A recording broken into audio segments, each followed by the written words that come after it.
Très vite après mon installation, mon objectif c'était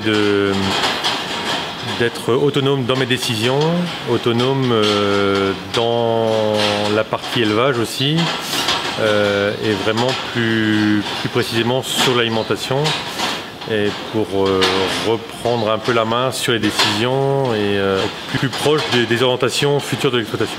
L'idée avant tout c'était de diminuer la quantité d'aliments achetés à l'extérieur sur l'ensemble de l'alimentation, et concernant les vaches laitières, la quantité a été divisée par 3 en 3 ans, donc avec une complémentation à partir d'aliments sans OGM uniquement sur la période hivernale, donc 4 à 5 mois de l'année. Le reste de l'année, il n'y a aucun aliment mis dans la ration des vaches laitières. En plus du pâturage, j'ai mis l'accent il y a une dizaine d'années sur l'affouragement en verre. Plusieurs raisons à ça, c'est que on a un parcellaire, bien que proche des bâtiments d'élevage, est peu porteur, et vu que la taille du troupeau avait augmenté, c'était très difficile pour moi de faire pâturer les vaches dans des conditions optimales, c'est-à-dire sans détruire les parcelles récemment implantées. La démarche sans OGM est venue sur une proposition de la coopérative Sodial.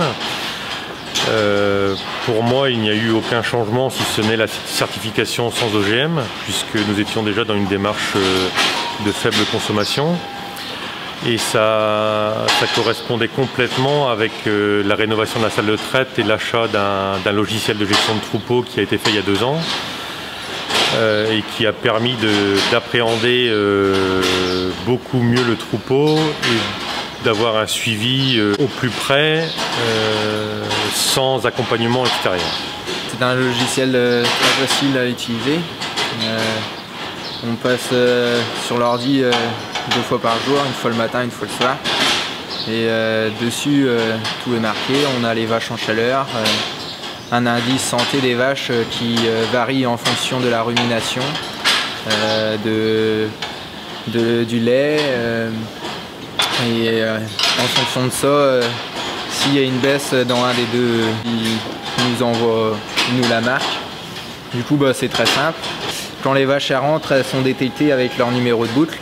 Et du coup, on sait si c'est une vache au pot ou si c'est une vache fraîche vélée, et elle clignote en rouge. Et ça évite de faire des bêtises déjà. Et c'est un gain de temps. Déjà, t'es pas en train de regarder tout le temps les pieds s'il y a des bracelets ou s'ils sont marqués quelque part. L'ordi, le logiciel nous dit tout.